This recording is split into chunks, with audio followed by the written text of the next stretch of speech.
Hi, Christina. Hey, Lisa, how How are are you? you? So good. I'm all jazzed up from doing that live announcement. That was pretty exciting to be able to tell everybody who we have as our guest today and to tell them that we're going to be doing these live recaps of the Great Canadian Baking Show season 8. So I cannot wait. I know I can't wait either. It's going to be Yeah, great. so Yes. much fun. I guess by the time we drop this episode, it'll be just starting, It will be maybe, just right? starting by the time that we drop this episode. Yeah, this is going to be our episode number 20. 20. I'm super excited that we've actually, I mean, that's not a huge, it doesn't feel like a huge accomplishment in the grand scheme of things, but just seeing how far we've come from basically having said, hey, let's do this podcast, and then suddenly jumping in with both feet, all 4 feet, because you have 2 feet and I have 2 feet.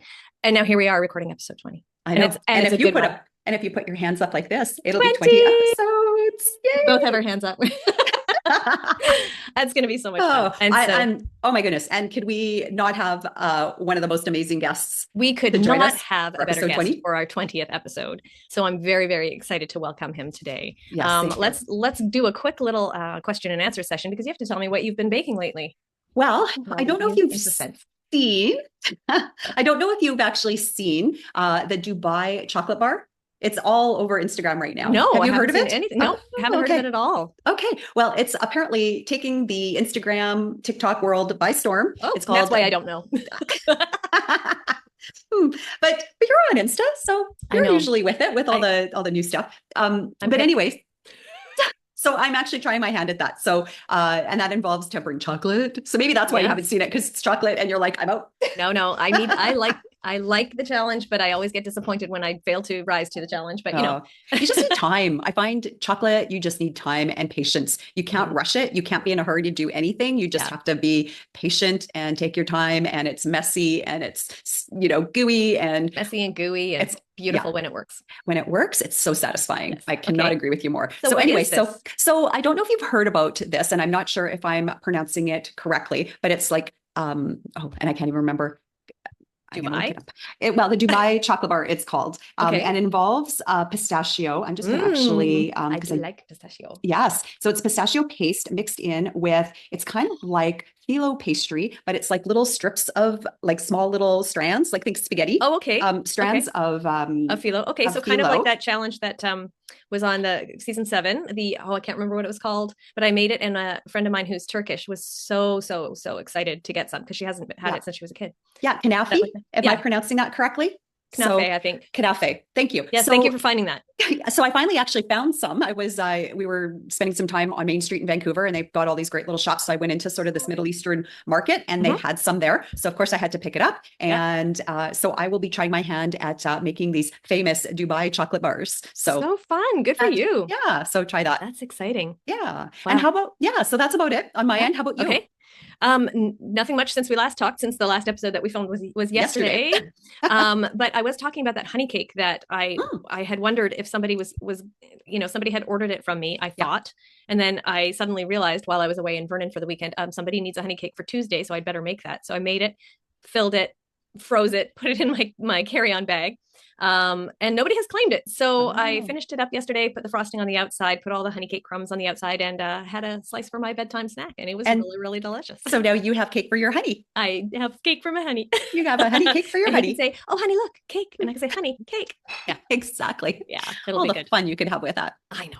So silly and fun. Oh, that's awesome. I still have to make that. So that's on my list. So worth it. Yeah. It's my list use for the next Natalia's couple of days. Beautiful recipe. That would Who else is what I use? I know. What a dumb thing to say. So our guest is waiting in our waiting room here. Let's bring him in. We're so excited. Being he's been sailing around. I'm not sure where he's been sailing. I think we should ask him. Desolation Sound, I believe, is where he was kind of hanging out. Nice. So, yes. What a life. I can't wait. I really can't. I'm so giddy with enthusiasm right now. Now you get to try to pronounce his last name. Godoroja. No. I'm so bad at these things. Godoroja? Godoroja? Let's ask him. Okay. I think we need to ask him. Okay. Welcome to the Baking Scraps podcast, Andrei. Hi, Andrei. Hello. Our much anticipated podcast guest. Thank you for joining us. We're so excited to have you here. You're welcome. It has been much anticipated. We have had so many people say, when are you going to have Andrei on the podcast? So, oh my goodness. Oh, yes. Yes. Yeah, and like our mascot kind of. And we pretty much, I think we talk about you pretty much every single episode. So not to be creepy or anything, but no, not at all. Not at all. We're like, not stalkers.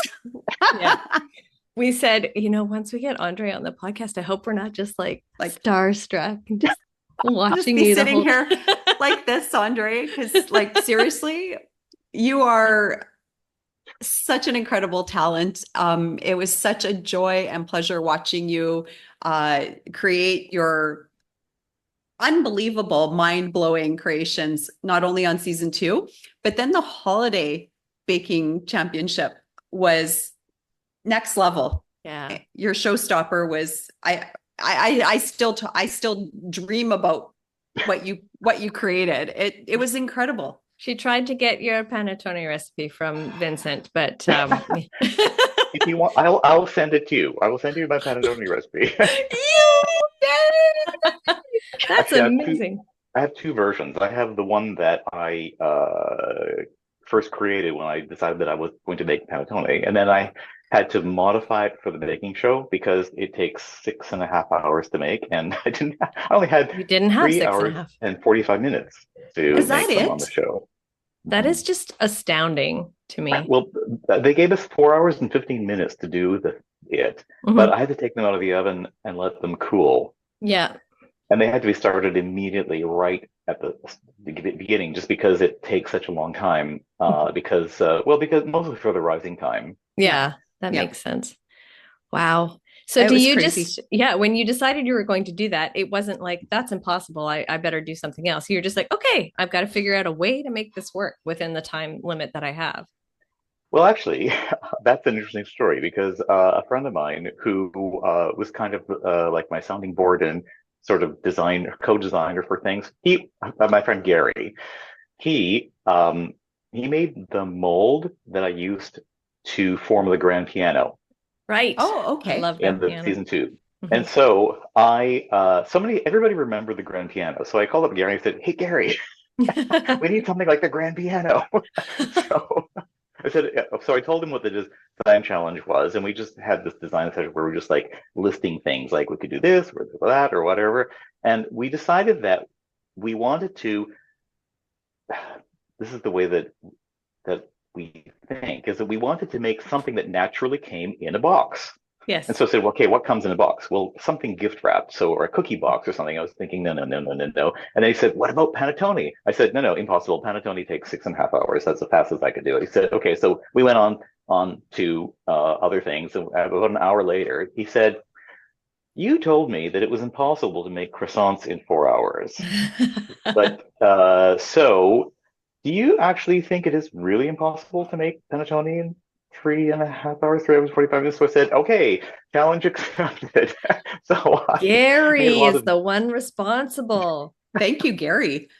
I made a bunch of dud panettones, and then I figured out how to do it. Yeah. And we'll have to circle back to the croissants in 4 hours because, okay. I mean, what? Croissants in 4 hours sounds like a very handy thing to be able to do. I have a recipe that will make croissants in 4 hours. I love it. So I teach pastry at the Gourmet Warehouse, and in my advanced pastry course, I teach that recipe. Okay, the accelerated croissant recipe, and I actually have to make them in the time that we have for the class, which is 4 hours. Right. Because I start at the beginning, and by the very end, I have to take them out of the oven and say, here they are. And so everybody can try them. That's crazy. It's wonderful. Yes. Crazy. When I say crazy, I mean like. Yeah, good crazy. Yeah. Crazy. I'll send you that recipe as well. Oh my goodness. Okay. You know what? I'm going to see if they still have room for your croissant class, and I'm going to see if I can sign up. It's easier for her to do than for me to do, but I would love to come over and do that. That sounds like a really smart idea. Yeah. Wow. Well, if you come to Vancouver, I'll give you private lessons. Even better. I'm in White Rock. Yeah, she's in White Rock. I'm in White Rock. Always give me a place to stay. So totally. Yes. Let's make that happen. Yeah, that sounds like a fabulous idea. Okay, Andrei, let's start at the beginning. Yes. Sorry, Tell we us- got sidetracked already. No, it's just exactly what we want. Tell us how you got started in baking. My understanding is that you grew up watching your grandmother bake. Yes, that is right. Yes. So, my grandmother baked without any cookbooks or anything, and without even any measuring cups. It was really weird. She would just get things. She would get the flour and the sugar and the butter or whatever, and she would just take the scoop that came in the canister, and she would just like dump in until it was enough, and then she would mix it together, and then um, these things would be made. And I just thought that was just absolute magic. And I thought someday I'm going to learn how to do that. So now I took an interest in it just because it is interesting. I mean, it's very interesting to watch somebody bake. Baking is fantastic. Mm-hmm. And but I was not encouraged to spend a lot of time with my grandmother in the kitchen because it was not considered a pursuit for boys, especially because of my advanced age. And my my parents were very, very old school with Eastern European sensibilities. And so that was not anything that was thought to be a good activity for me. So I was not encouraged to do that at all. Then what happened, well, it was after my grandmother died, we got a cookbook as a family gift, like a big multi-page, lots of color pictures and everything cookbook. And my reaction was like, you mean you can just follow instructions and make this as well? It was kind of like, I don't know what, like you discovered a book of magic potions. Yeah, how to capture the magic. Yeah, so I thought, oh, I should learn how to do that. But then, of course, again, it was not really that encouraged. And so I just had this thing in the back of my mind of how interesting it was to bake. So I later on, I decided that I was just going to learn to make a few things. And so I made most of my own bread and a few other things. But I really wasn't that much of a serious baker. I mean, for real, this is for real. Most of what I learned knew about baking for the baking show, I had to learn in 4 weeks before we went to the studio to film. What? Wow. Are you kidding? Wow. Yes, really, my only talent is that I'm a quick study. Obviously. Sounds like you must be. That's impressive. Yeah. I mean, and you have a science brain, and that's very helpful. It's helpful. It's one component of what you need. I mean, of course, I did have an interest in baking. It's not like I just was, just thought, hey, I should be on a baking show. Because so I had watched the Great British Bake Off, of course. Like everybody else. Yeah. Yeah. And a couple of times I was looking at the technical challenges and I was wondering, I wonder how hard those are to make. And so I tried them. Just like completely cold, not really knowing that much about baking. And they had worked out okay. And it was one of the cakes, the fraisier, that was a technical challenge. And I made it as a birthday cake for somebody in the family. And my sister was astounded that I could have just first time trying, could do this. So when they had the audition call for the Great Canadian Baking Show, she called me up and said, "You've got to get on this show. Like, you've got to apply." And I was thinking, no, I don't. I really don't think that I am the level that you could get on the show. And so I thought, oh, what the hell? I'll just put in an application. And so I applied and didn't get picked. That was for season one. Season one, okay. Which was good because then I got to watch season one and I had an idea about what kinds of things were expected.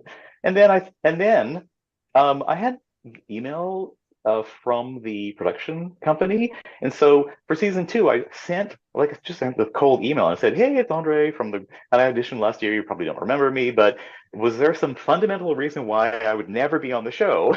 And if there is, just tell me and I won't audition. But if you would like me to audition, let me know." And they said, "Oh yes, we would love you to audition. Please audition." And so I did, and I got picked. So that was it. And then as soon as I found out all the things that we had to do, it was like, oh no, I don't know how to do any of this stuff.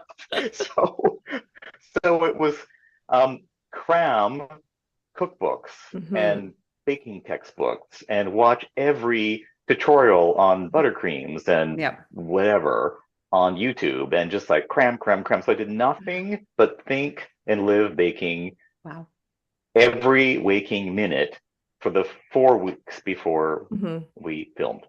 Wow. So I remember, so I met you at the audition for season 3. Mhm. And I was very excited to meet you. But the best part was that after we did the technical bake and everybody was going around testing everybody's the bakes that they brought, you took the time to stand and talk with me. And I remember you saying it's so much time out of your life to do this show, and how it was much more than you had expected. And Mhm. so it sounds like, and at the time, I remember thinking like, oh, the filming time is long and the time afterward, like for publicity or whatever else, because of course you ended up winning season 2. So then you had a lot of publicity to do, I'm sure.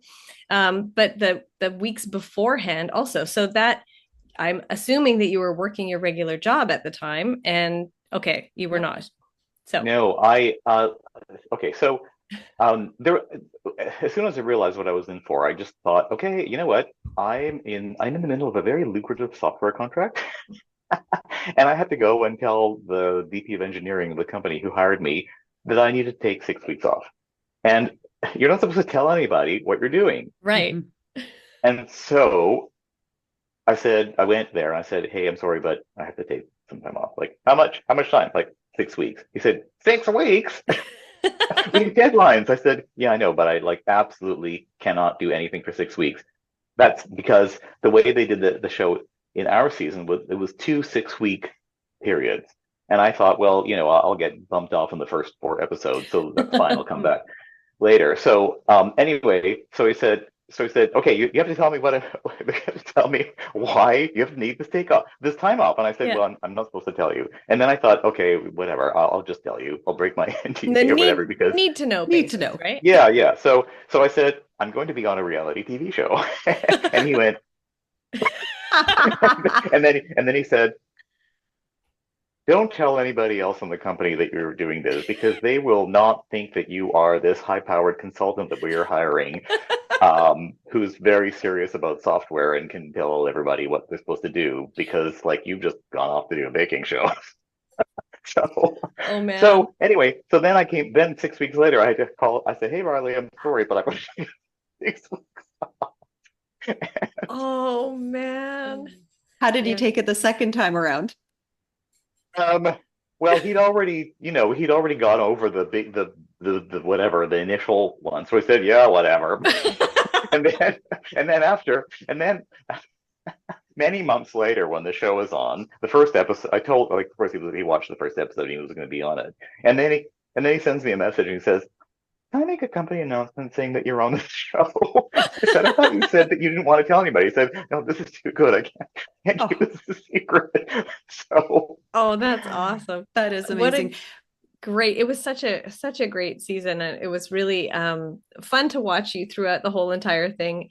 And I can imagine that everybody who knows you as this one person, the software engineer, looking at you in this other, I mean, you have so many other talents, but to Mhm. see you in your element, which I mean, it became your element, even if it necessarily wasn't for the 4 weeks that's right. beforehand. That must have been so fun for them to just see that other side of you. Well, it's funny because, of course, the most frequent comment was like, "I had no idea you were a baker." It was like, "Neither did I," or So, because I wasn't. so you didn't actually bring any of your baking to your work prior to that? Or No, no, no, no, not because at like all. I don't know, I would make like I don't know what,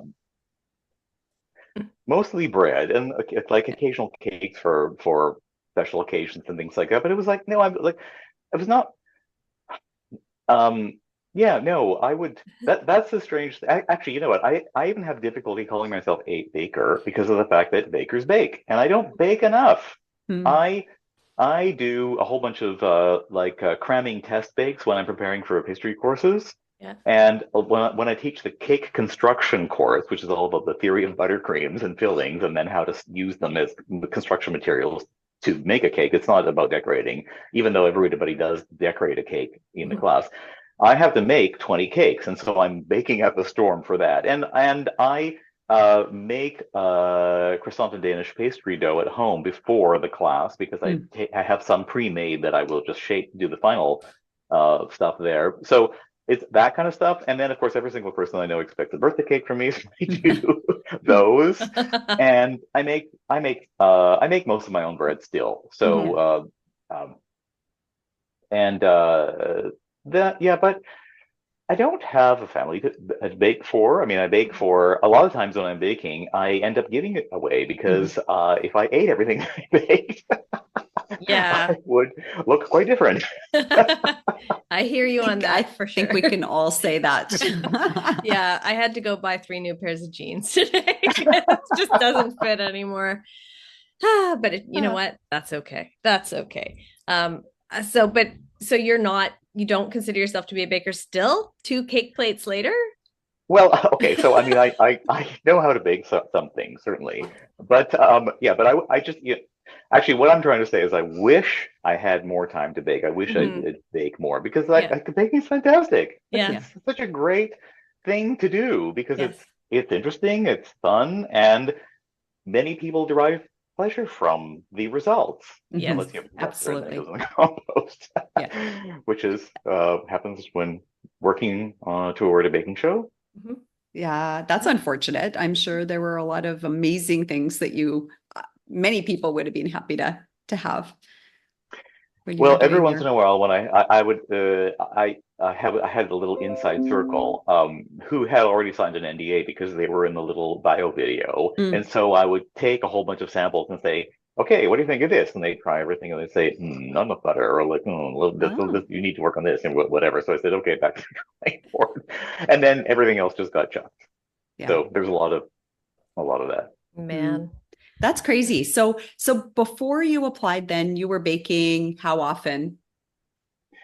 Well, make bread once a week and yeah,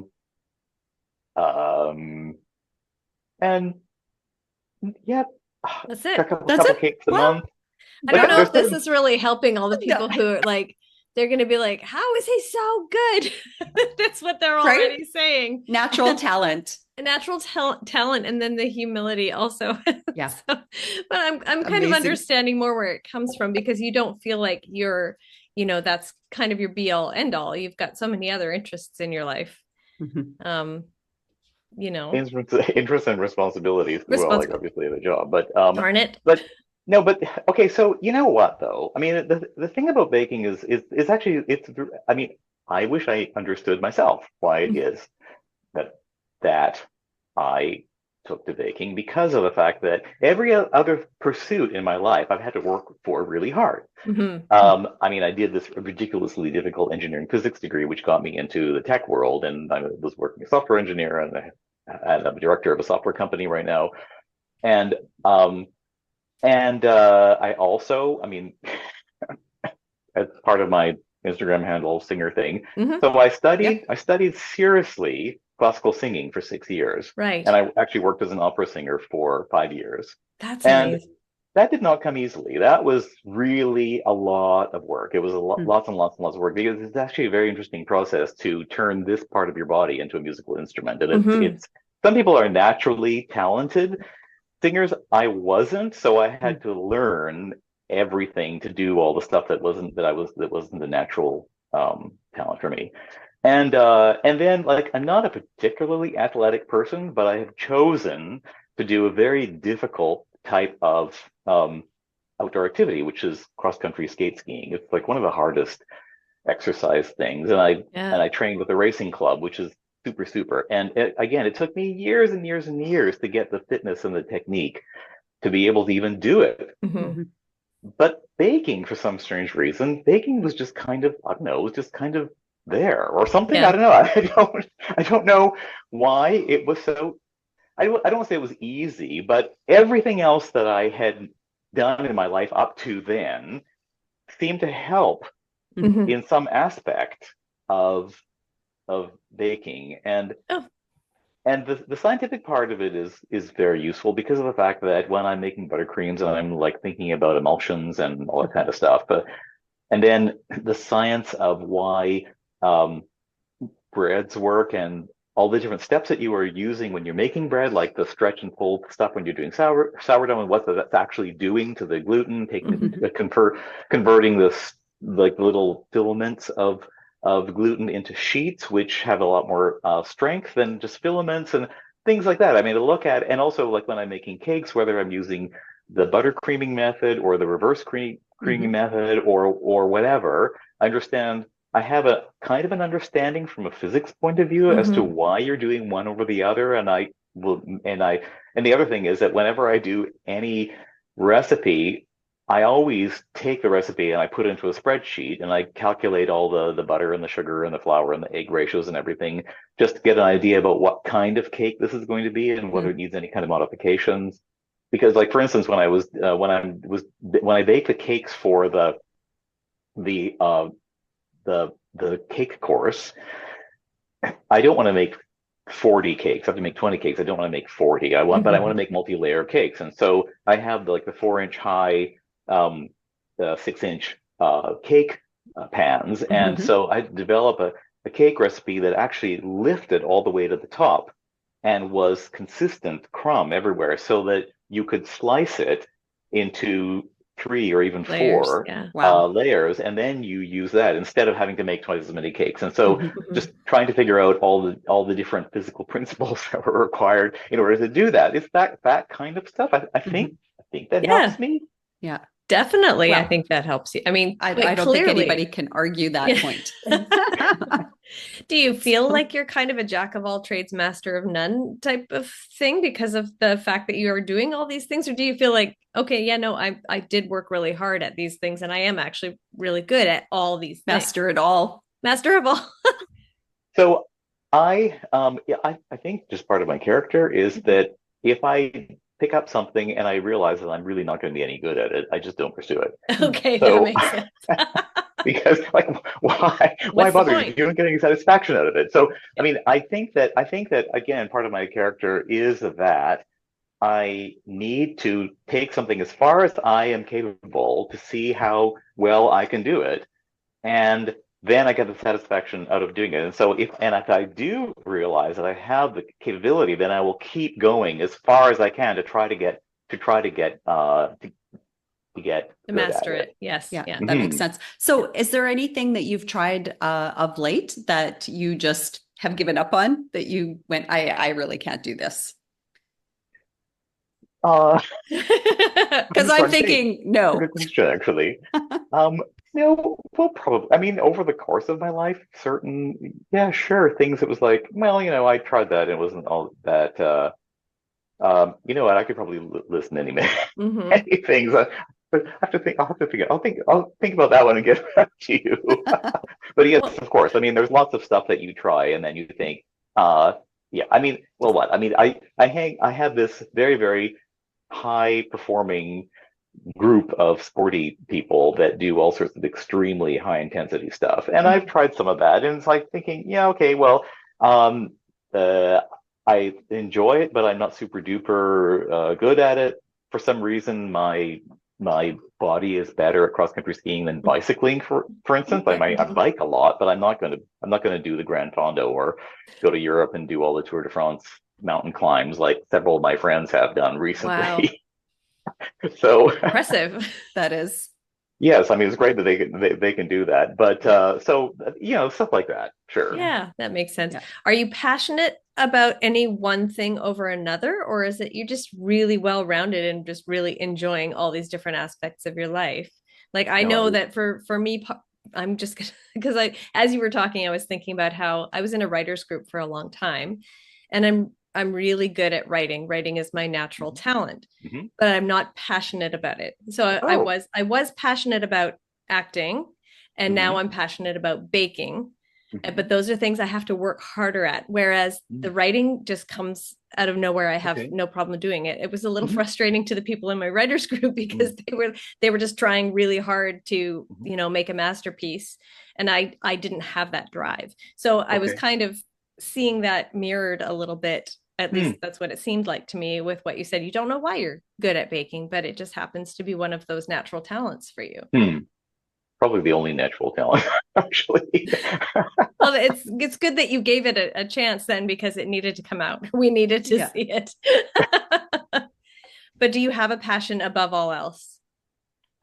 Okay, no, actually, but actually, you know what? If I do have a passion, it is that it is the expression of craft. Okay, that's perfect. Yeah. I think that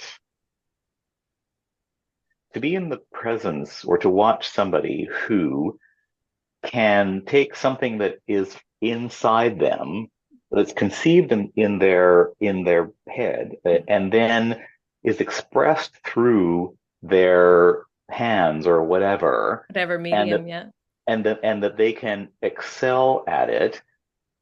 It just gives me chills to think about what it's like when you see somebody doing something so well. It's just a really wonderful thing. And that's probably why I have taken up these things, because, like, for instance, for singing, classical singing is you have to have the knowledge of the music and the expression, and you have to be able to sing in like 4 or 5 different languages, and you have to convey the emotion in the piece, and then you have to have the technique to be able to sing the range that you're singing in, and to make it all sound beautiful, so that somebody actually enjoys the performance when you're doing it. And when it all comes together, it's just incredible. That's why people go to concerts, to hear people who are so good at it. But you can appreciate the same thing in practically anybody, a lot of different things. Another thing that I do, which is actually kind of related to baking, is woodworking. Like, I love to make furniture out of out of milled wood that I mill myself. So you buy rough sawn planks of oak or walnut, and then you take them to a high-end shop where you have access to jointers and planers, and then you put it all together, and you use all the different joinery techniques, and then I mean, it's kind of like constructing a cake, except you don't have to worry about baking and letting things cool, because and you can just set it aside and come back to it later on. But anyway, that kind of thing, it's just like translating something that you thought up and then you designed, and then you actually execute it, and then afterwards you think, oh, that's something that I made. That's incredible. So, so it's the appreciation of craft, which is probably behind all the different things that I do. Yeah. And I think on top of that, I think it's the joy that whatever you're crafting will bring to other people as well. Yes. So if you're making one of those beautiful bakes for somebody, or making a piece of furniture for them, or singing to an audience, any of those things. And I think the appreciation that they have for the passion that you've poured into whatever that creative outlet is again, I think, I mean, that's what when I bake, that's what gives me the biggest joy is seeing people's reaction to whatever I've baked for them. Yes. So, And then the other thing specifically about the show, which was a real gift for me to have had this experience. And I hope that you don't have to be on a baking show to have this experience. And I hope that other people will have it, because it is something that's really wonderful. And that is that in our current lives, where everybody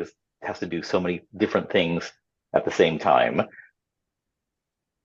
you have to think about what you could achieve if you could just put everything else aside and just focus on one thing. Because something that I would have to say that I had never had that experience in my life up until the baking show. Because I was always, like, when I was working as a software engineer, I was singing in the Vancouver Opera. And so I had to study and memorize Italian while I'm writing software. I mean, literally at the same time, because I'd be writing software in all day. And then it's like, oh, it's performance day. I've got to be in makeup in half an hour. So then you perform, and then you go back to work the next day.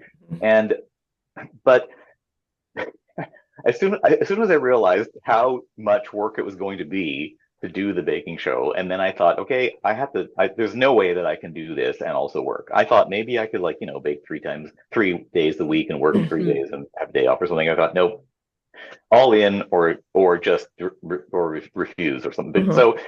So that's really all I did. I mean, I'm serious. I didn't read a book. I didn't watch TV. I didn't read the newspaper, listen to the radio. I didn't see any of my friends unless I was giving them things to test. I didn't go to any concerts, like nothing. All I did was bake. And so my lesson for me, which I hope that other people will take to heart, is that if you really focus on one thing, you will be capable of things beyond what you actually thought. That makes sense. So I hope that other people will have some reason to have that experience. Yes, to get that opportunity. I mean, that sounds like such a huge blessing, to be able to focus so intently on that one thing. And I think so many of us struggle with that these days because you're right, like our lives are so busy. We have so many different things going on all the time. It's not just our work. It's if you're wanting to have hobbies, you're doing your hobbies outside of your work hours, or looking after your children, or looking after your pets, or looking after your home, all those things. And then it's a real luxury to be able to say, okay, I'm going to just focus on this. So yeah, the lesson to people is definitely make sure that if you can carve out that time, do it, because it's rewarding. Yeah. And you don't need to do it even for 3 months. Even if you just took a week, just say, you know what, I'm going to take a vacation from life, complete, like you're going to tell your partners or whatever, don't bug me. I'm going to just do this, whatever that is. And maybe you have to go away to do it, like go on a retreat type of thing. Just cut out absolutely everything else and just focus on that one thing and just get an experience what it's like to actually be totally immersed in only one thing. Obviously that worked for you. So during your very effective way, because you made it all the way to the very end and you took that cake plate home after season 2. But during your prep time, were there any bakes that were exceptionally difficult that you really had to spend that extra time and energy to perfect? Or did it all come, like you said, it all just came very naturally to you? But is there anything that stands out in your mind of, I'm going to pull my hair out because no, they were all equally difficult. Okay, seriously. I like that answer.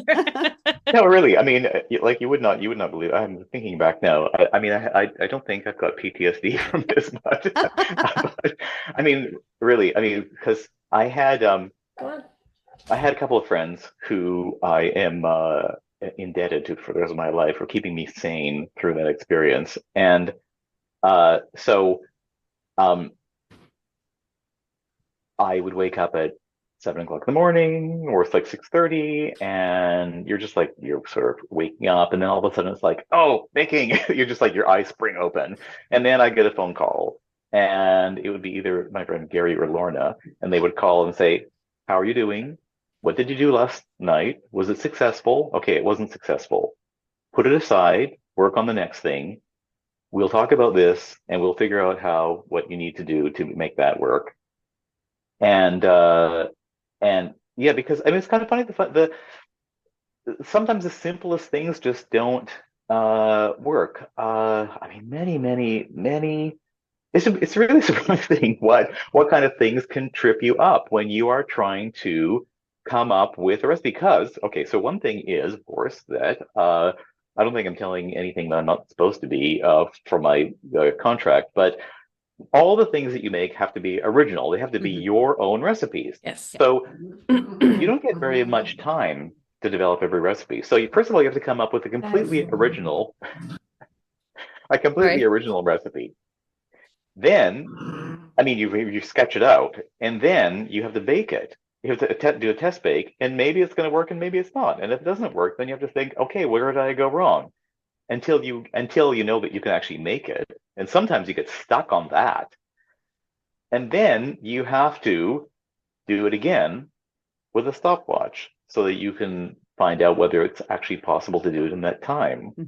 But then you've got to go on to the next one. Like if you've wasted the time allocated for that was like, oh no, I can't do that. So you have to go on to the next one. Otherwise, you'll just be churning over and over and over trying to get one thing working. Yeah, just the one recipe.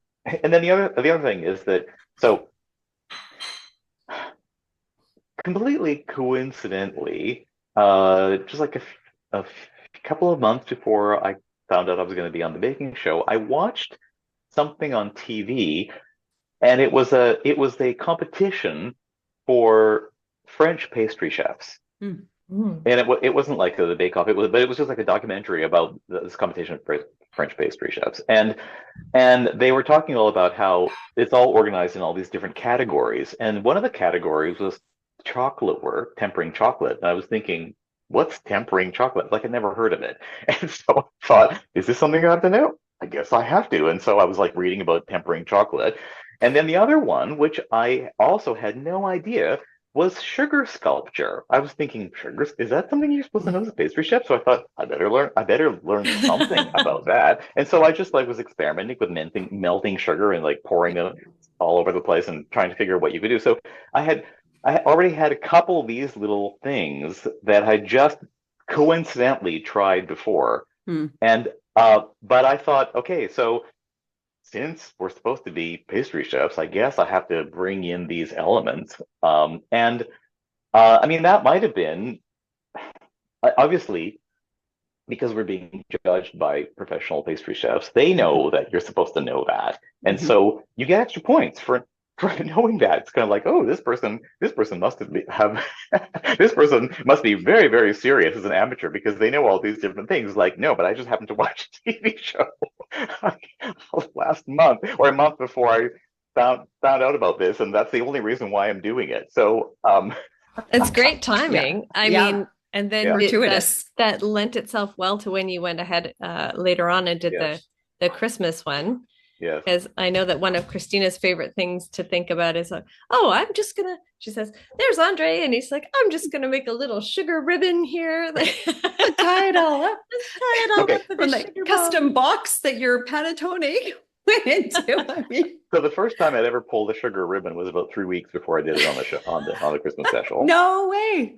Yeah, I'd never done that. I mean, I had done like, just the sugar drip stuff. And I thought, oh, that's easy. So I thought, you know what? I can't do what I did in season 2 because everyone's going to say, oh, he's just doing all the same old stuff. So I thought, well, let's just like take it up a notch. Like, what else is there with sugar? And so I'm thinking, well, of course, the box has to have a ribbon on it. So of course I have to do a sugar ribbon. So I watched this YouTube tutorial on how to do it, and I tried it. And what a disaster. It was like, okay, I'm not doing this. And so I thought, okay, next, what else can we do?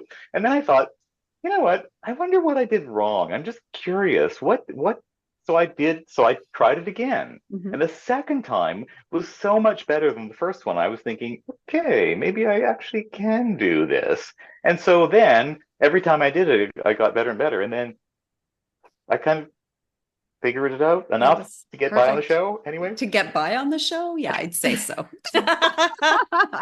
Understatement of it was the perfect topper, literally. I mean, perfect top off to a perfect bake that everybody's just still astounded by. Yeah. Well, and we've had conversations with all the bakers that were competing against you in the holiday showdown. And they were all like, they look over and everybody was like, yeah, we look over at Andrei's. And we were like, yeah, we're done. Actually, I think some of them were saying, oh, once we found out Andrei was going to be in there, we were just in there to have some fun. I mean, yeah. I meant it when I told you, Andrei, you should be listening to these podcasts because you're getting a lot of compliments from people. Okay, so all the other people who are in the Christmas special are all very, very good bakers. They're 100% absolutely bakers. Yes, absolutely. And so it really was a competition because the stuff that I did. So I thought, you know what, go big or go home, because if I have total disasters, at least it'll make good television. So I was really lucky that everything that I did worked. So that was just an absolute. It was a fluke. but on that day, I was able to pull it off. But you would not believe how many times I was on my hands and knees in this kitchen scrubbing exploded shards of sugar ribbon, because when it explodes, it goes, and it's just like stuff just goes absolutely everywhere. And then you step on it and it grinds it into the floor, and then it gets into your slippers, and it's really, really terrible. So the other thing is, okay, one thing about my style of baking is that I don't do that many. I don't do that much cake decorating where you like completely seal it all with the crumb coat and then another coat, or using fondant or anything like that, because I mean I do that for some birthday cakes, and but my favorite type of baking is when you finish it in the oven. So all the stuff happens, and then when you take it out of the oven, that's what you get. And that's the panettone box was like that, because the sides of the panettone were exactly just the raw cookie, even though I had to marble it to give it that look. But many times when I was popping it off the little baking forms, it would just crack, and it was like, so I was fully prepared to melt up some extra sugar and then glue it all back together, but I didn't have to do that. So I was like so lucky. And then well, the panettones, of course, you take them out of the oven, they're done, and they all came out exactly the same, and nice little domes and everything, and that all worked. It was like just so lucky. You know, you took we were speechless. You took some whisks and they paid off. Yes. Baker's gotta take whisks. Yeah. No, and it was such a stunning, I mean, seriously, the whole concept behind it, how you put it all together, and to do, I mean, panettone takes days to make.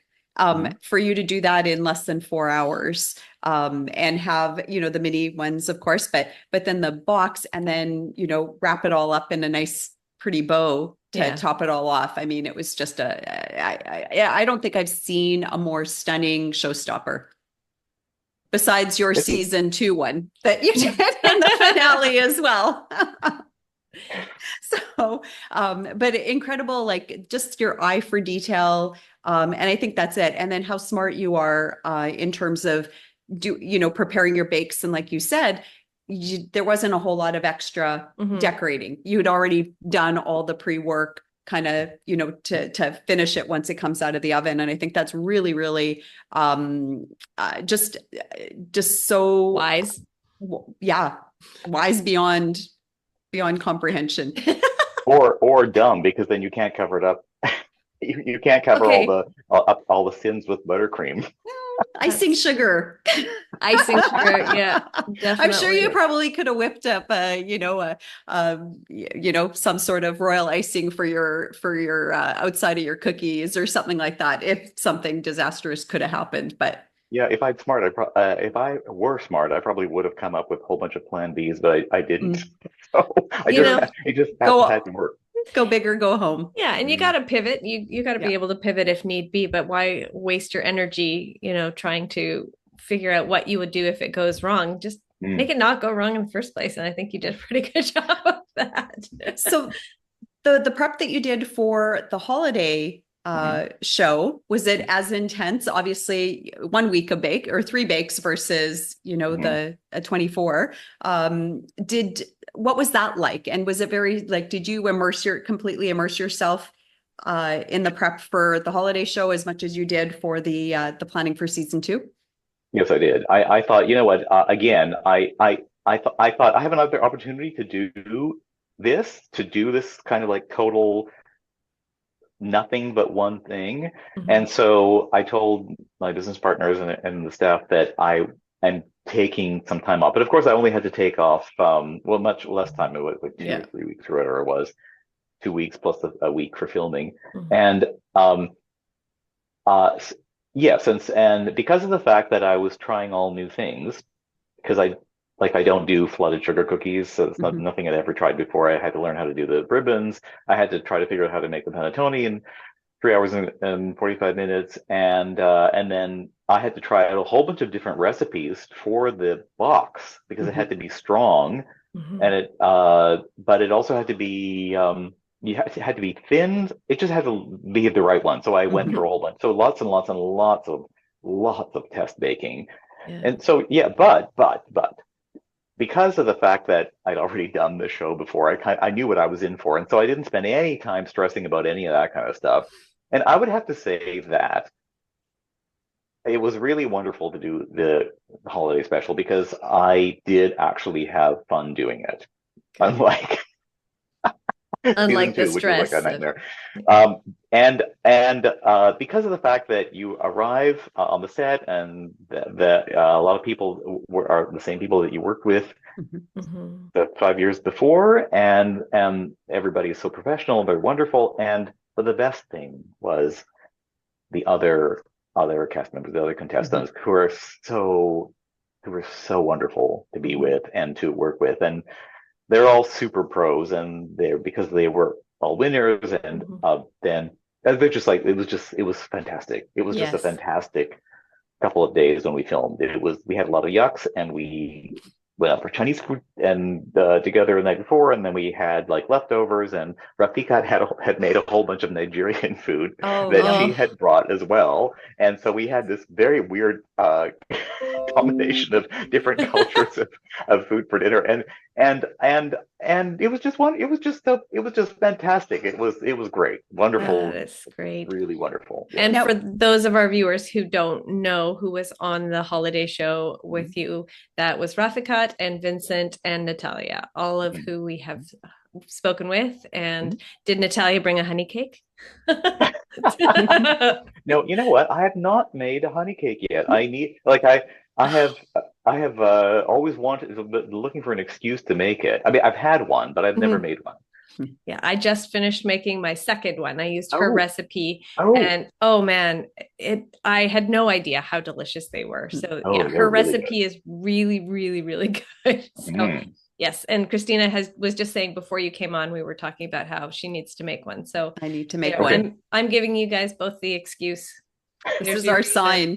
Go make a honey cake and report back.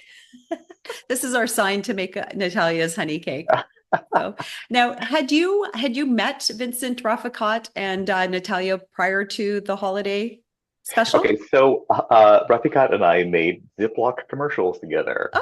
So, that's right. I almost forgot about those. Yeah, in the previous season, we had made commercials for the Ziploc Corporation.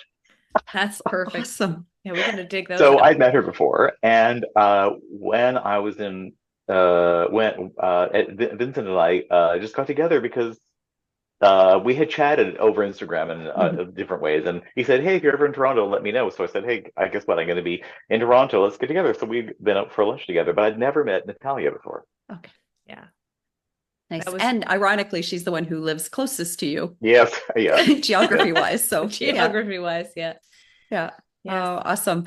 Now, on that note of, being back in the tent, if there was ever I was waiting for her to come. I was going to ask if she didn't ask, because I knew this question needed to be asked of you. So, let's say after season 10 and you have 10 bakers, 10 winners. If they did a tournament of champions. If anybody could track Sabrina down. Yes. If any, yeah. Do you know how to get a hold of Sabrina? Because it's the only one we're missing. Yeah. So anyway, would you do it again? Would you go back into the tournament champs? All 10 winners. Good question. I don't know if I would do it again. The holiday special was fun because of the fact that it's a one-time one. But doing another season of having to do 8 episodes and knockout competition, that just seems, I don't know, it just seems kind of mean. Okay. Right. So would you do, if it was just a 1 week film thing, so 1 episode with the signature, the technical showstopper, one sort of 3 bakes takes all? Get those wheels turning. You have to ask me if it actually, I don't know where see where you're at. I think, yeah, exactly. more likely to do a one-time thing. So you know what I would want to do if somebody asked us, even though I don't think anybody else, because there's no such show, and that is that if they had international bake-offs, except instead of one person, they had baking teams. Oh, Can you imagine? Can you imagine what an unstoppable team all the best people in the Canadian one would be? I mean, I think that the Canadian baking show has some of the best bakers. I agree. Of any baking show anywhere. Yeah. In fact, sometimes go ahead. Sorry. Oh, I was going to say, like we posed the question to Chris and Chrissy from Washing Up podcast as well. And, honestly, we asked that question, who would be your top 3 picks? You came worldwide. Up on top, FYI, worldwide. See, they like their money would have been on you, Andrei. And I think ours would be too. Wow.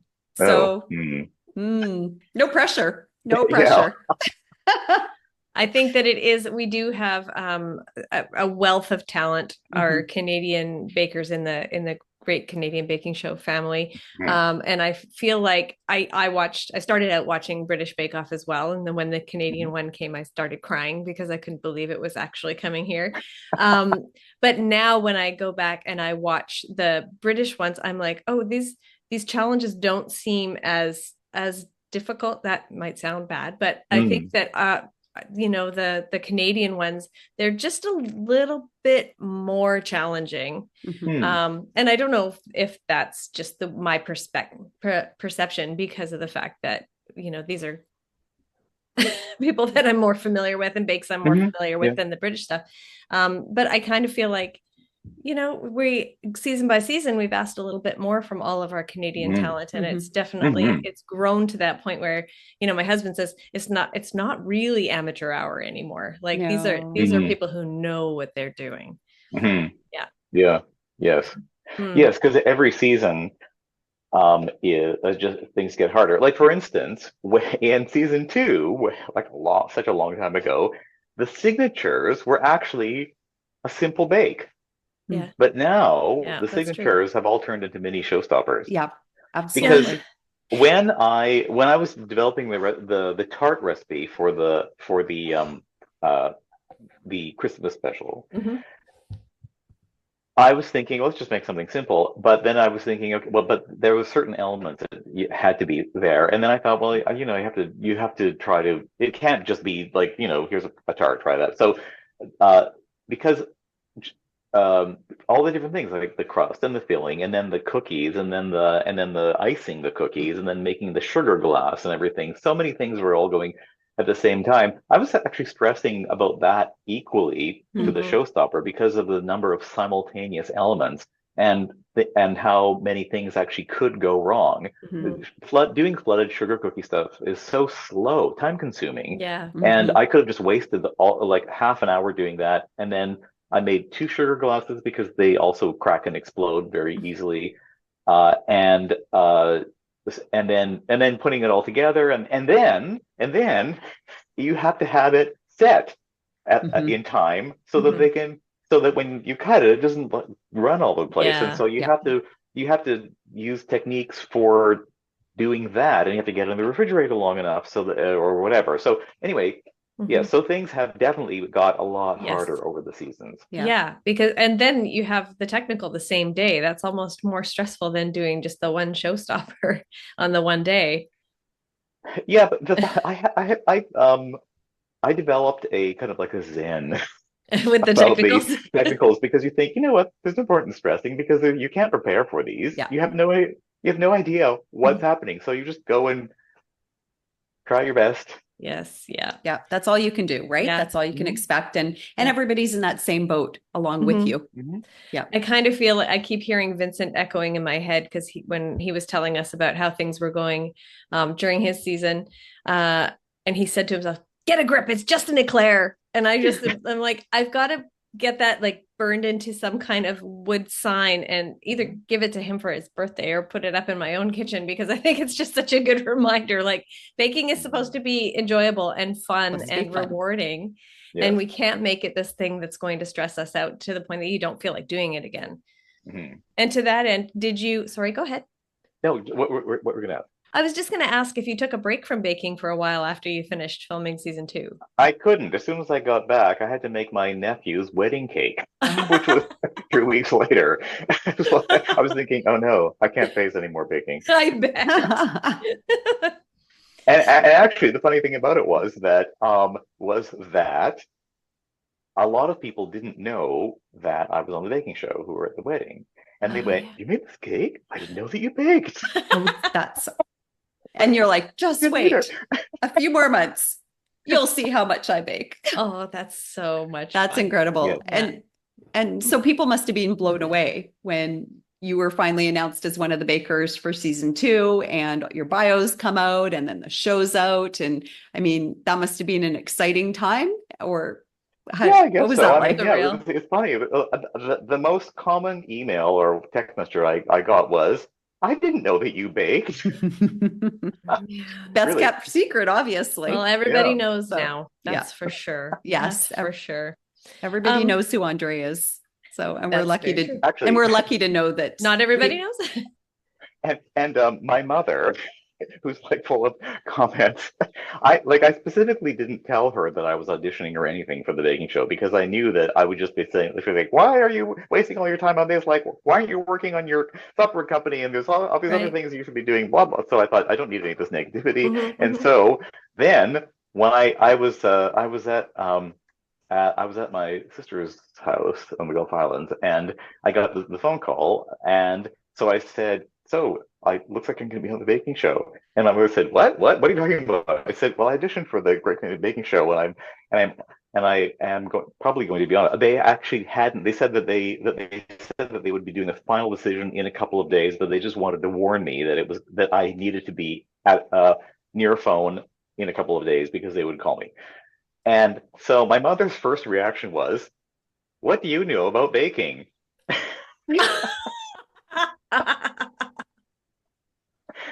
And she said, "You're a savory cook. You're not a baker. Why are you on a baking show?" Oh, too funny. And then, so what was her reaction like after she found out you won the baking show? Or as she was watching it? Yes. Because I'm sure she watched all the episodes. Well, yes, and also she was invited as a guest in the finale, so she knew the result. Yeah. So, so again, here's this is what my mother's like. So, I'm three weeks into preparation for the first set of episodes, and I'm like totally stressed out, and my department's a mess, and like I haven't eaten properly because I've just been eating too many. Like eating whatever and spitting it out, and just like can't face anymore. And so my mother calls me up and says, "So how's it going?" I said, "Oh, like I'm so stressed out and I haven't been eating properly." And I was thinking, yes, well, maybe you can make me some dinner and bring it over. And she said, "Well, you got yourself into this, and so so I hope you're happy." And click. Oh, Mom. Oh my.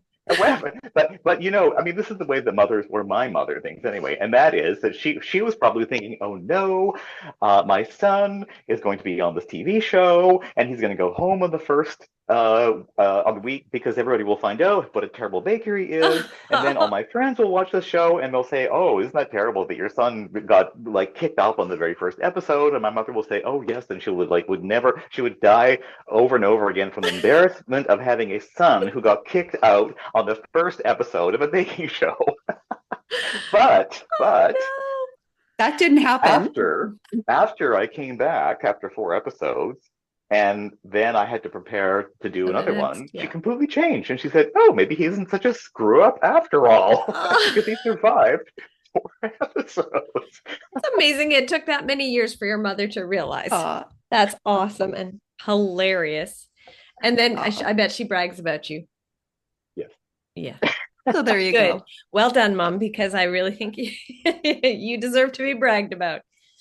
Well, at least you have this, huge admiration society coming from all of us who are just like, wow. Yeah. It's not the same as coming from Mom, though. No. Mom's seal of approval, it means so much more. And it's it's funny because moms have that way about them, right? So you either have the total support, what can I do, blah, blah, blah. And then there's like the tough love, I'll say, where it's like, well, just suck it up and just get it done, or, you got yourself into this and figure it out. Yeah, figure it out. So yeah. I'm glad that you still persevered on that one. Yeah. Yes. All right. Well, I think it would be a good time for a little game of this or that. All right. Are you ready, Andrei? Okay. First question.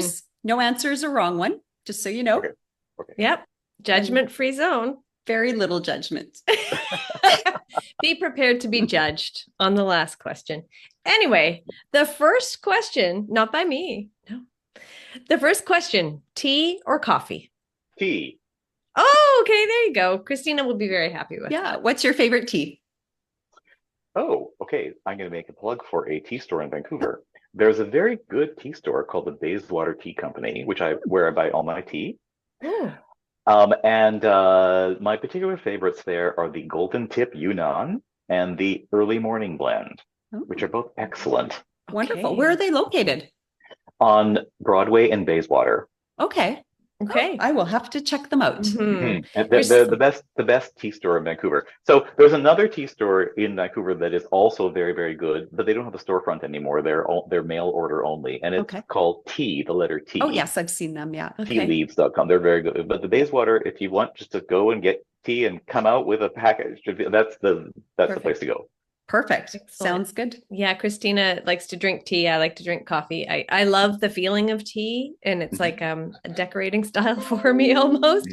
But I also I was in nursing school, and so now I'm addicted to coffee. So there we go. But she uses it in all her bakes.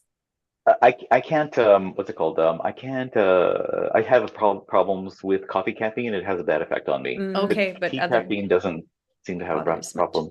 There you go. Well, tea is it's so nice that you have such a variety of flavors too. Like coffee, you have to throw things in it to make it taste different. You can throw things into tea as well if you wanted to, like make a London fog or make a nice, beautiful chai, and so lots of different things. But tea is it's versatile. Tea's a good feeling. Yeah, and it's great to bake with. I love baking with teas. Cake or cookies? Cake. Yeah. You have a favorite? Did your grandma ever have a favorite cake or bake that she did for you that sticks in your mind? So the most common cake we had was, I don't know how you would it was just basically like quite a dense cake, not light and fluffy at all, and not ice, just and often with raisins in it. What would be a good, not pound cake, because it wasn't that moist. It was like a different texture. But anyway, that's basically what I grew up on. Is a spotted dick like that? Pardon me? Is a spotted dick that kind of? No, a spotted dick is a it's a pudding, right? Oh, right. Yeah. Okay, I haven't had it myself. No, I'm not really a cookie person. I don't really make or eat cookies. They're not. I would take a lot of other things over a cookie personally. Understood. Yeah. Okay, your season 2 cake plate or your holiday cake plate?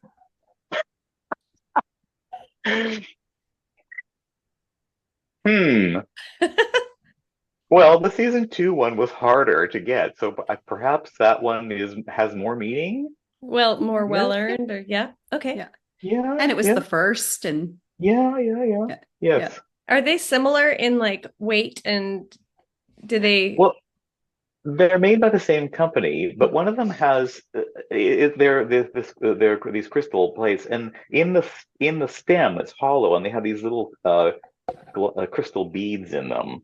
And in the season 2 one, the crystal beads are clear, and in the holiday one, they're smoked. So there's this little dark element to it. It's just in the stem. Cool. Where do you display these cake plates? Are they on display in your home, or do you have them packed up in a box? Or no, they're in the box under my bed. Under your bed. Vincent had a custom shelf created to Yes. I keep sometimes I keep thinking maybe I should make myself a custom shelf and figure out some place in my kitchen to put them up, but I don't know. And have you ever actually put a cake on your cake plate and served cake off of your cake plate? You know what? I haven't, and there's a reason for that, and that is because the way they made them, because of the fact that they took a fancy crystal cake plate and they had it modified, is that the surface is etched with the lettering, and so if you put a cake on it, like everything sticks to it and it makes a big mess. And then I actually no, so the reason why I know that is because yes, I did try it once, and I was thinking. This is a bit of a. I mean, you have to like really scrub it to get all the icing and crumbs and everything out of it. So, I probably should use it more. But I just kind of think that if most people who know me know that did the show, was like, oh, are you trying to brag about something that we already know about or something? So I feel a little bit embarrassed about. Yeah, I get that. That's fair. But it would be nice just to be reminded of the whole experience more. Now, anyway, in hindsight, it's much better than it was. Yeah, right in my mind. I mean, I would never ever say that it was a bad experience ever because it was a wonderful experience, even though it was a total nightmare. Absolutely. Yeah. I mean, That's yes. a lot. I mean, I remember waking up 5:30 in the morning for the final day of shooting, and I was thinking, you know what, I have no idea what's going to happen today, but in 12 hours this nightmare will be over. Wow. Oh. Yeah, no, Yeah. I can understand that because it's so all consuming. Yeah. Very overwhelming. Yeah, But it's then a lot.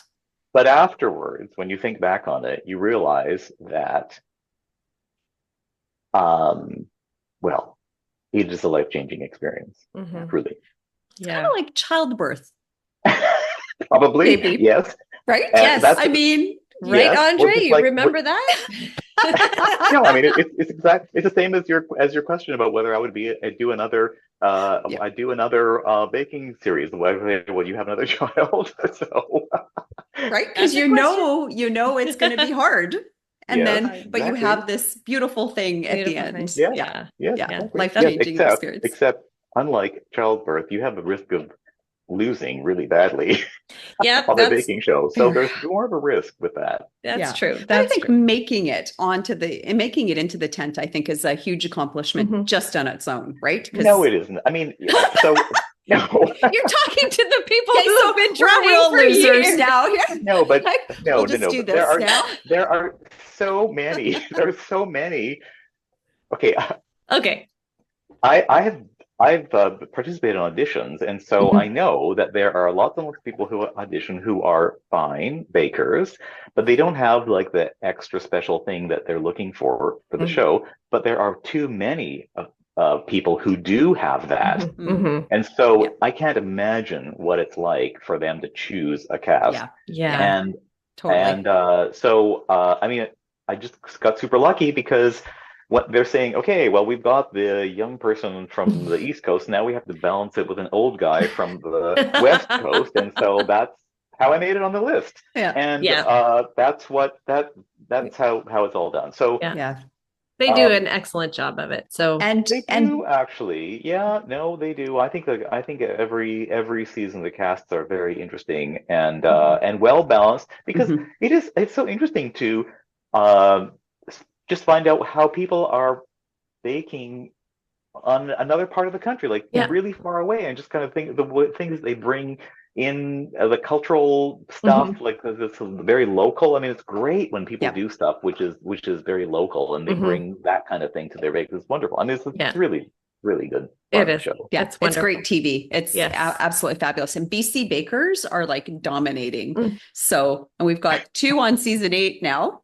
Really? Okay. Yes. 2 BC bakers. Okay, I know there's one. Yes. Okay. Yeah. So Jen lives here. She's in Esquimalt, so she's like pretty much steps from my house. Okay. Yes, I've met her before. What, you've met her? Yes. Yeah, you met her at the Vancouver audition. Well, she's been auditioning every single year, so I'm sure you've met her a couple of times. And then Marcus as well. I think he's from Richmond. Oh, really? If I'm not mistaken. Okay. Yeah, we're very excited about this next crop of bakers. It's going to be really fun, and we're going to be doing a live recap every Monday. So that'll be another thing to add to our list of the many things that we're responsible for. But we're very excited about that. All right. bringing it back to this or that, we've got a few more to go through. Smooth sailing or adventurous sailing? Do you like the rougher seas and really using that technique? And I know you're a technical kind of guy, so do you like that more the technical sailing, or just like nice, easy, sit back? So you know that I live on a sailboat in the summer, and Mhm. so I try to sail as much as. Unfortunately, the winds in the summer are notoriously bad, and so there's a lot of motoring in a sailboat. But okay, so there's no such thing as smooth sailing, because when there's wind, there's always some chop on the water. Fair. But sometimes the conditions are perfect, where you've got a lot of wind, maybe on the edge of too much wind, but to be able to sail in that brings out your skill as a sailor, because you have to adjust the sails, and you have to be able to deal with that. But then the conditions will be perfect to cut through the water, so that the boat is very stable. So even though it's not perfectly smooth, it's great sailing. Okay. Adventurous sailing is probably more like misadventurous sailing. Yeah. I've seen Like some of when the things videos aren't- on YouTube. Yeah, like when things happen where you're out of control. I mean, I've been on boats where they did go out of control, and that's really not any fun. So I'm going to give you, unfortunately, like a qualified smooth sailing. My interpretation of smooth sailing, where even if you're in rough waters, where everything is just working perfectly and the boat is going at its top speed, and it's just exhilarating when you're just getting everything that you can out of the wind and the weather. That's awesome. Yeah, you're living my husband's dream of being on a sailboat. Yeah, he's loves being out on the water, and it's really cool. I think I'm gonna get rid of question 5 here, because we already know the answer to that one. That was downhill skiing or cross country skiing. So I'm gonna move on to puff pastry or puffing sails in the wind.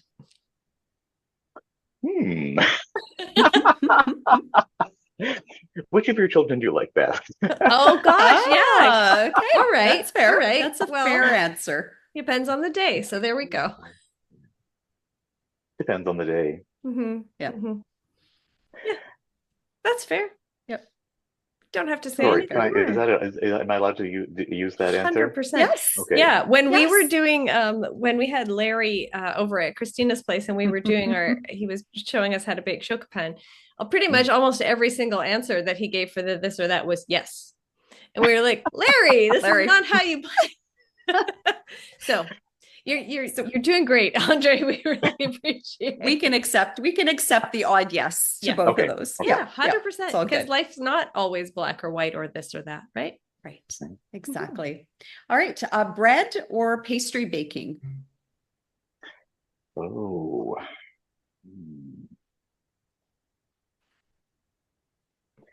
Well, I do like both of them a lot, but I have to make a choice.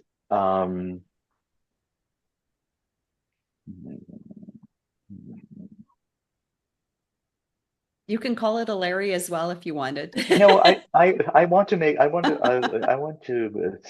So pastry is fantastic, but it's a little bit ephemeral in that it's at its best for a very short time.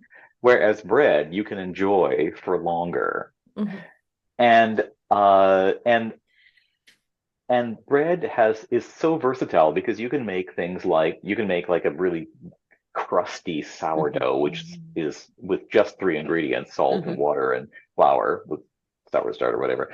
And but you can also make an enriched bread, and you can, like, I make a lot of babkas.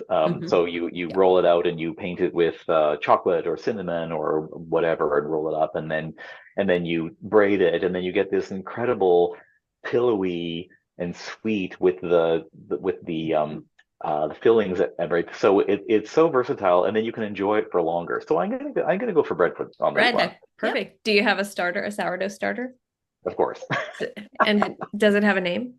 No, I have not named my sourdough starter.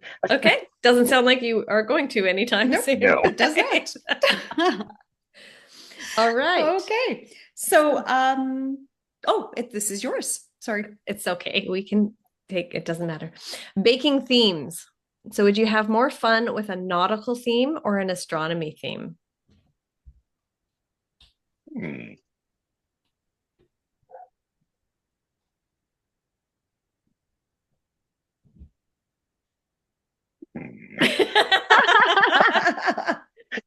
Now he's thinking about the different themes. Yeah. Mm-hmm.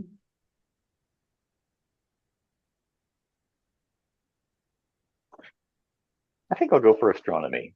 Okay. So what was going through your head right now when you were thinking about that? Were you picturing the different things that you could do? Yeah. Tell us. Yeah. Well, I mean, there was kind of a bit of the astronomy theme in my tart in the holiday special because I had the stars, and That's right. Yeah. there was a whole bunch of like um, references and inside jokes that I don't know if how many of them made the edit, but so it was supposed to be a milk-based tart, Mm-hmm. and so I thought Milky Way. Yes. Stars. And so I was thinking, I hope I'm not beating people over the head with this, but so it was stars tumbling out of a glass into a stream, which was the Milky Way. Right. And so that was kind of fun to do that. Yeah. And then the other things that you could do with an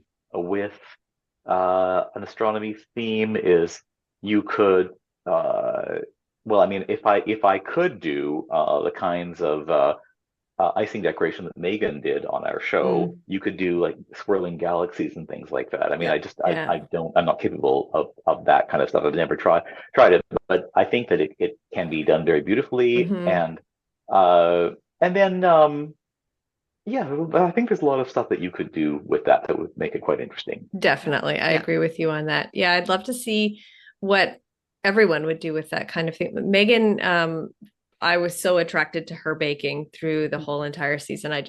I wish that I could decorate the way that Megan decorates. She's just astounding to me. Yeah. And following her on Instagram as well with her hyper realistic cakes and just her designs, and again, just incredible talent. And now she has a dog. She's not going to be baking as much. Well, she's a sculptress, and her medium is cake and icing. I mean, that's what is what she really is. Yeah, that's true. But I mean, also she's also a super good baker, arguably the best baker in our season because she won so many technicals. Yeah, I was really rooting for her. Yeah. I mean, yeah. I mean, I was rooting for you too. but it's true though. I think any baker, like, again, well, I mean, you dispelled that myth, but I think just to make it into the tent is an incredible honor. And I think any given day, anybody could come up on top, like, or on the bottom. So because anyone can have a bad bake. That's just it, right? Something can go sideways and then you're hooped, right? And we see that sometimes, right? That happens and it's unfortunate. And unfortunately, when everybody else is just so perfect or close to it, one little slip up on a day can just send you home. And nobody likes to see that, but it is part of the game, I guess. Yeah. Like, I mean, there's one strategy if you're trying to win the baking show, and that is don't come in last every day. Great strategy if you can manage that. Now, of course, if you are doing the baking show as competition, it will just destroy you. The only way that I survived it was through the words of my guru, who told me, my baking shaman, who said that I am a cast member in a TV show, and there's been a part written, and that part, I was chosen for the part, and it happens to be that the part is me. And whatever I do is the right thing. And if writers say Andrei got written out of the show on episode 5, then that's what happened, and you're just playing a part. Yeah. And that's the only way that you can get through the show.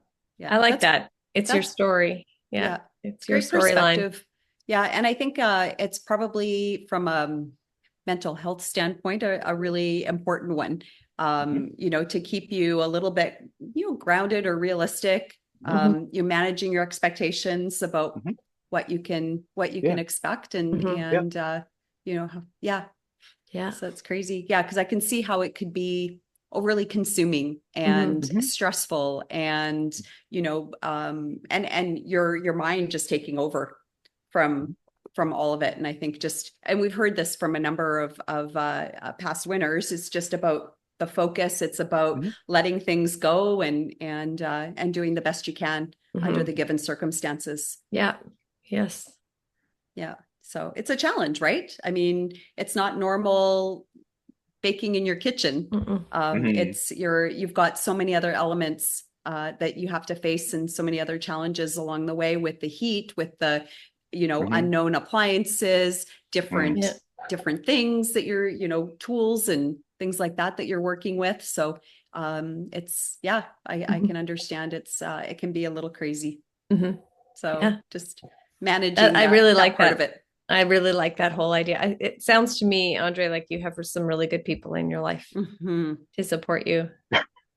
Yes, I'm very lucky, actually. Yeah, that's wonderful. Yeah, marvelous. All right, software engineering problem or a complex recipe design? What do you like to tackle? Recipe design, absolutely. That was easy. That was an easy one. There was no waffling on that one. There wasn't let me think about that one. You never know. For sure. Okay, excellent. I think that's a very good answer, especially for a baking podcast. So yes, we're okay with that. If you were on a software engineering podcast, then you know you might be thinking a little bit differently. No. Then they might not ask you that one. I said this or that. Probably not. They'd be like, "Yeah, no, you're not coming on at all." Yeah. All right, awesome. Now. Oh, what? Go ahead. No, it's all good. Go ahead. I don't want to. I know what's coming. I'm preparing myself. All right. Question 10, the last question. Butter tarts. Raisins or no raisins? There's nothing wrong with raisins. I like raisins. But I don't disagree with you. Okay, so you know what? So let's hear it.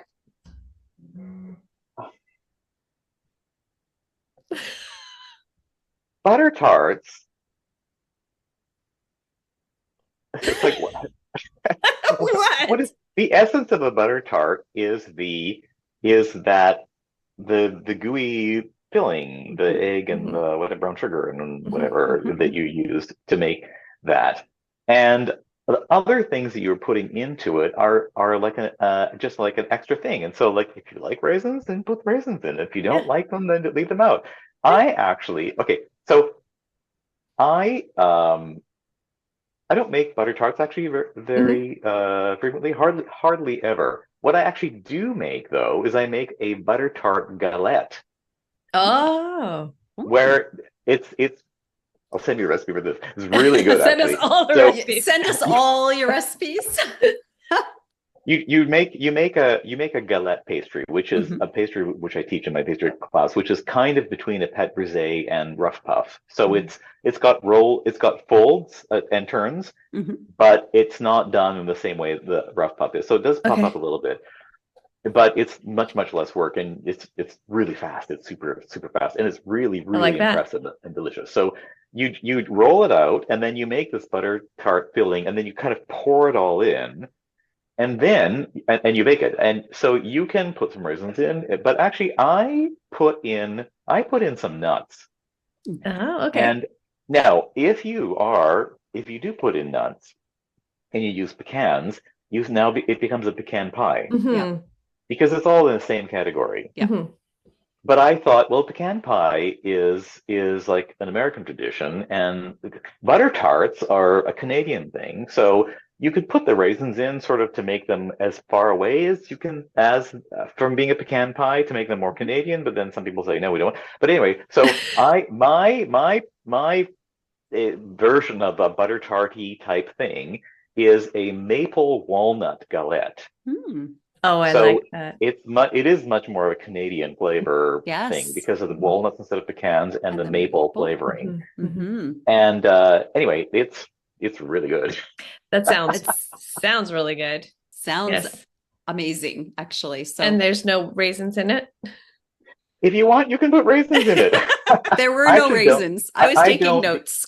I don't put raisins in it because I want to feature the walnuts, and I don't want the raisins to take away from it. But I mean, there is such a thing as a raisin pie. I mean, I know some people who don't like raisins and think that that is an absolute horror show. But you could make this galette as kind of like a galette raisin pie thing. I mean, galettes are kind of like like basically a thin pie anyway. Yeah. So sure, make a raisin pie if you want that, or make a walnut galette. Yeah.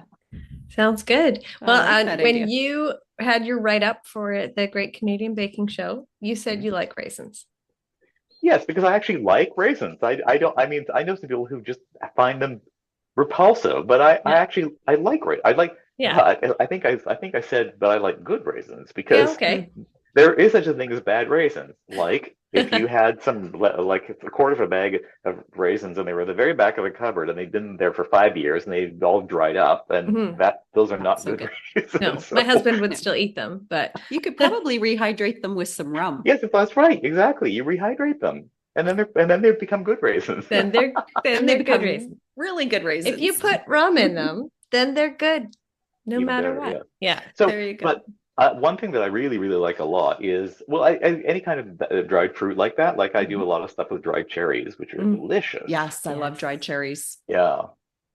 Christina made Tat FB, who was one of our guests. She's the cake tunist on Instagram, and she does a Marmite and white chocolate cookie, and Christina added dried cherries to it, and it was, I mean, it didn't taste enough of the Marmite, but it was very, very, very tasty with the addition of those dried cherries. Yeah, really good. So fun to get all these ideas from people that, it's collaboration, massive. Exactly. Collaboration. So, I mean, it sounds like you've got quite a library of Andrei recipes. Is that something you might be working on?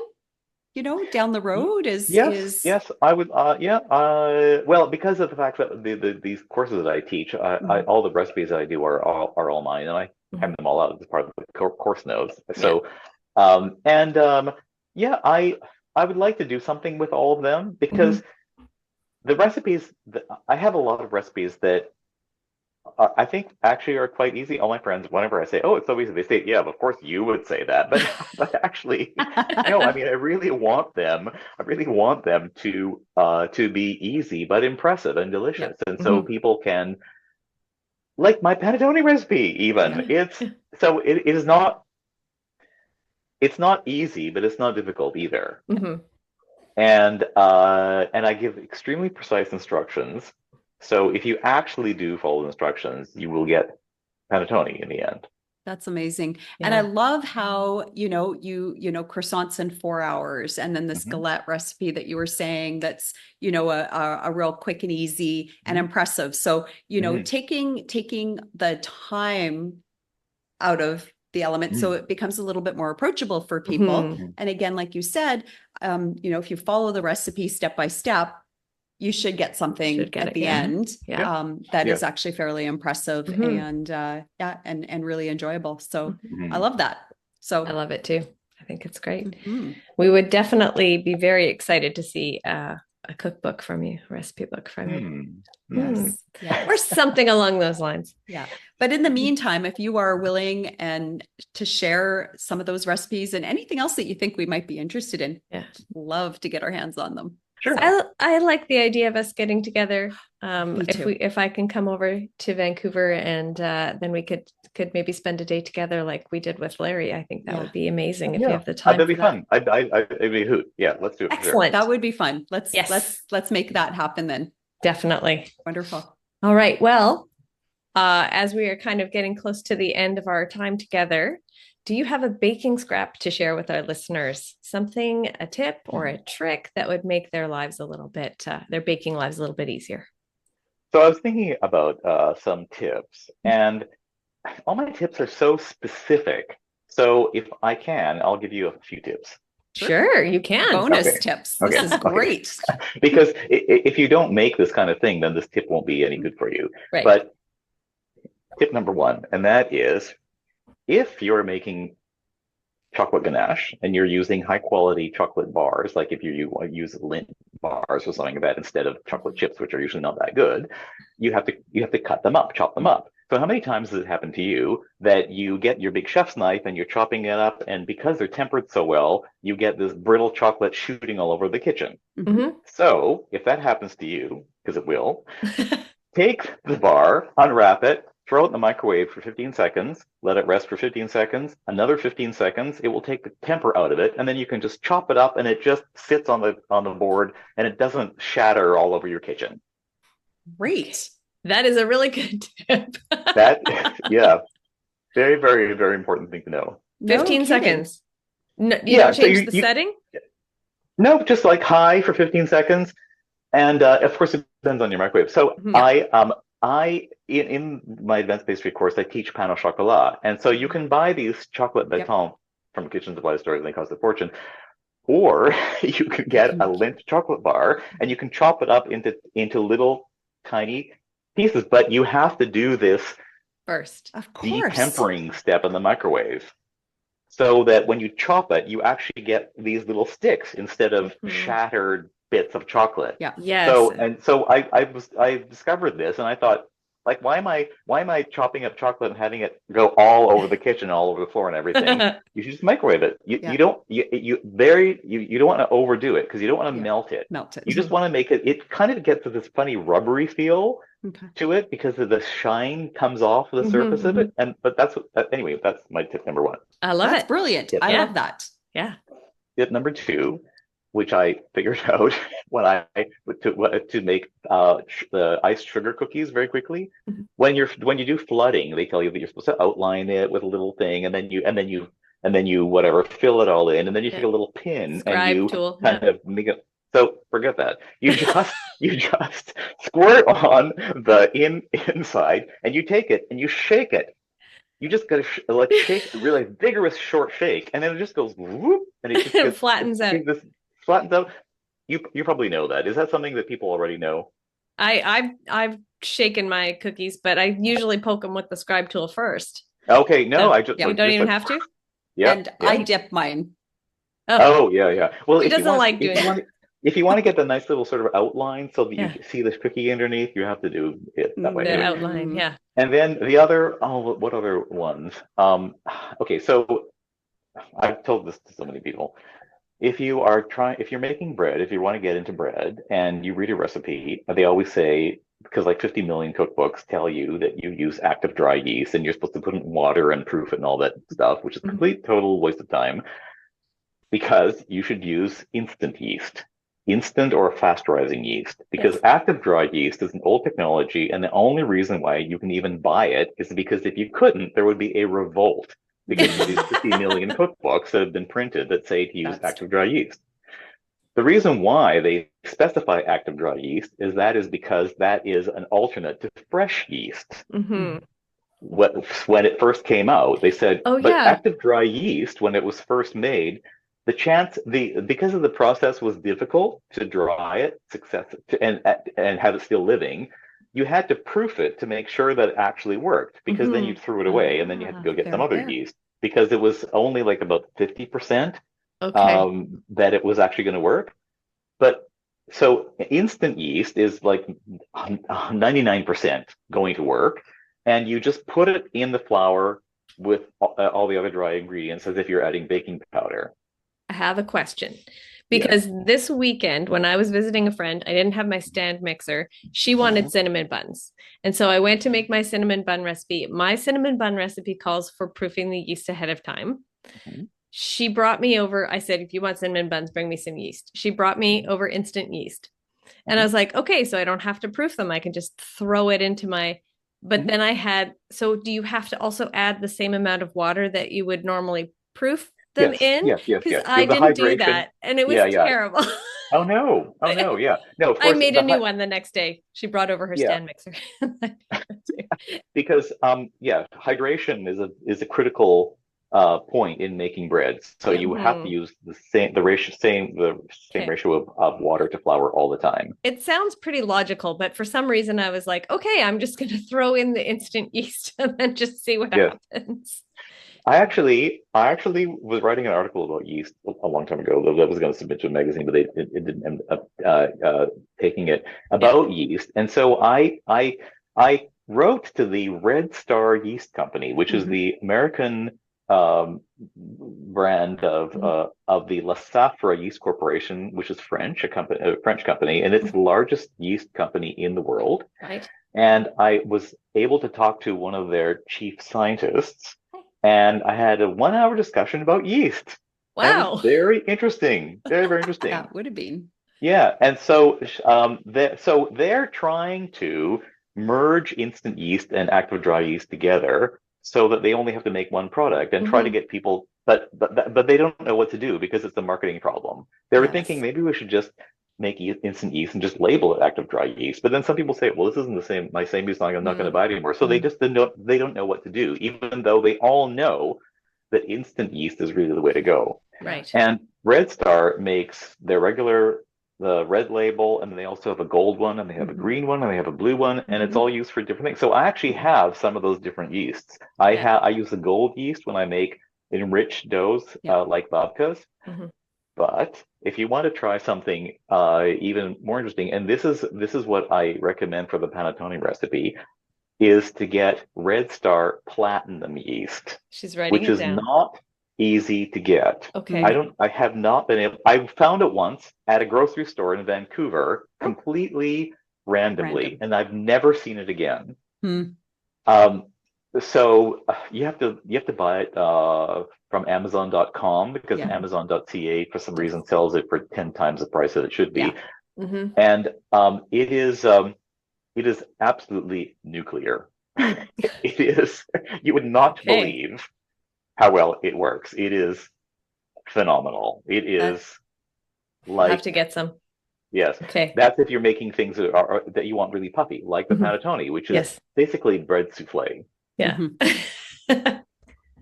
So anyway, that's all my tips on yeast. In 3 hours and 45 minutes. We can do it.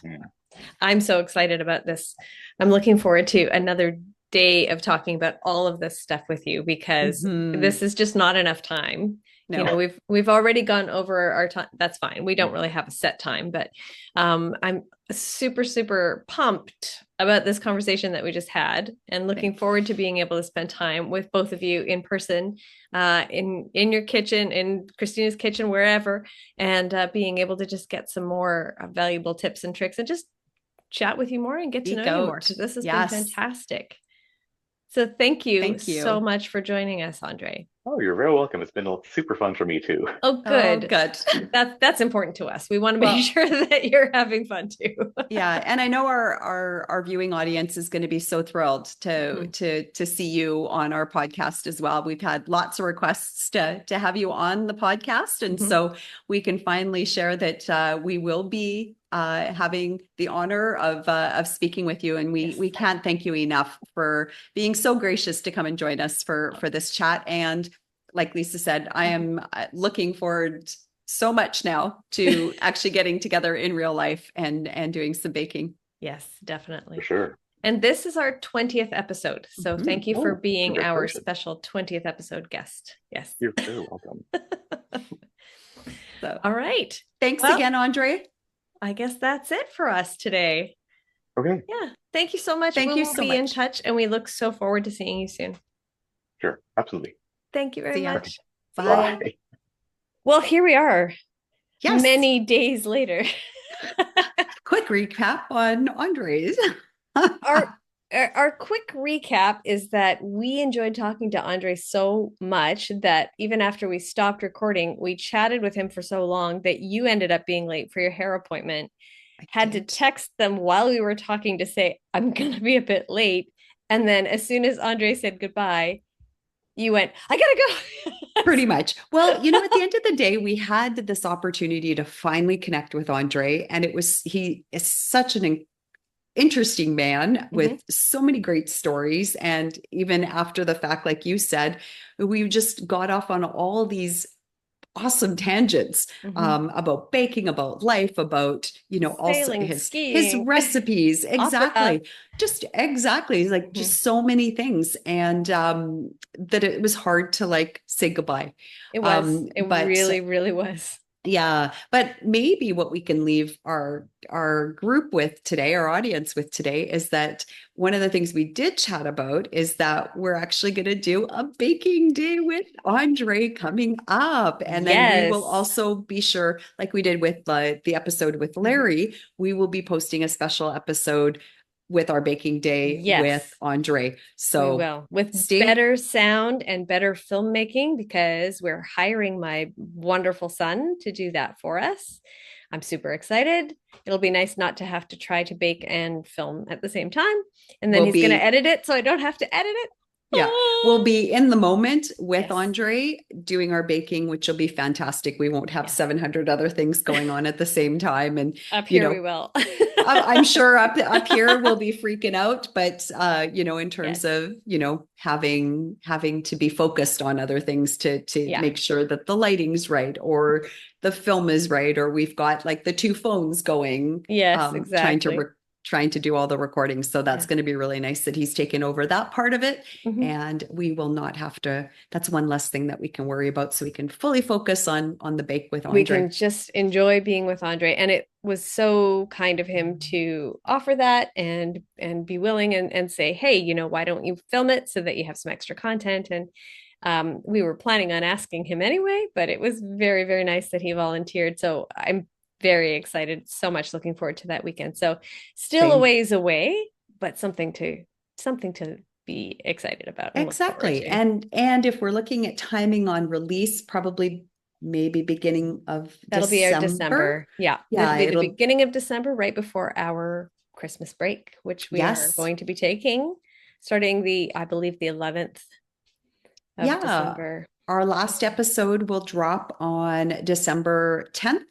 And then I think we're taking about 4 or 5 weeks where we will not be dropping any new episodes. We'll still have some content going back and forth through our Instagram page, social media, etc. But as far as doing any drops for our podcast, we're taking a little bit of a Christmas holiday. I'm going to say a well-deserved break. You know, considering, you know, every week we drop a new episode and we have a new guest and there's always all the prep and everything, you know, to keep up that pace is crazy. I mean, we've got a day coming up where we've got 3 recordings in one day, which is going to be amazing. I can't wait. I can't wait for that. But it's a lot. I'm going to do food prep before that day so that it'll be like, okay, breakfast, podcast. All right, break time. Snack, podcast, then break time, dinner, podcast, and of course coffee more throughout coffee. The entire tea and a little bit more coffee, and then I'll switch over to tea. I always start with coffee, so my first episode will have the coffee mug, I'm sure, and then there'll be a nice transition into tea. Wonderful chat with Andrei. We're super excited. Now everybody knows kind of what our plan for the winter break is. We have lots more fabulous guests coming up. We're so excited with how everything's been going. We'll be putting out a couple of those extra. We'll put out a holiday episode, and we'll have our Andrei bake, and then we'll just have a break. Are we going to do it? Anyhow, very happy with all the wonderful guests that we've had so far. I had a message from one of my favorite bakers. I had sent them a message saying, you know, just rewatching your season, really, really loving you. And they said, if you ever want to like take a break from winners and just have a regular person on your show, I'd love to volunteer. And I was like, are you kidding me? I would love to have you on the show. Everybody's a winner. Totally. I'm so in love with every single one of these people that we've had on the podcast. So. Me too. And, you know, we say this all the time. Is there any baker that's been on Great Canadian Baking Show that we that is not a winner first and foremost in our book, and are absolutely wonderful. And we would love nothing more than to have them on the show and hear their story of how they got into baking, their journey in the tent. So every baking story is a great baking story. So more the merrier. And that's the brilliant thing and beautiful thing about the community that we're building here. Yeah, exactly. All right. Have a lovely rest of your day. You as well, Miss Lisa. Thanks for meeting with me. No it's problem. Mrs. actually. Mrs. Lisa Stewart. There you go. Mrs. Stewart. Mrs. Stewart. Of course, I'm not wearing my ring right now, so I was going to go like, no, never mind. I think I'm fine. I know. You're obviously not kneading bread, kneading dough. Not today. Not kneading dough. Have a wonderful day. You as well. Happy baking to you. Happy baking. Happy baking to everybody. Happy baking.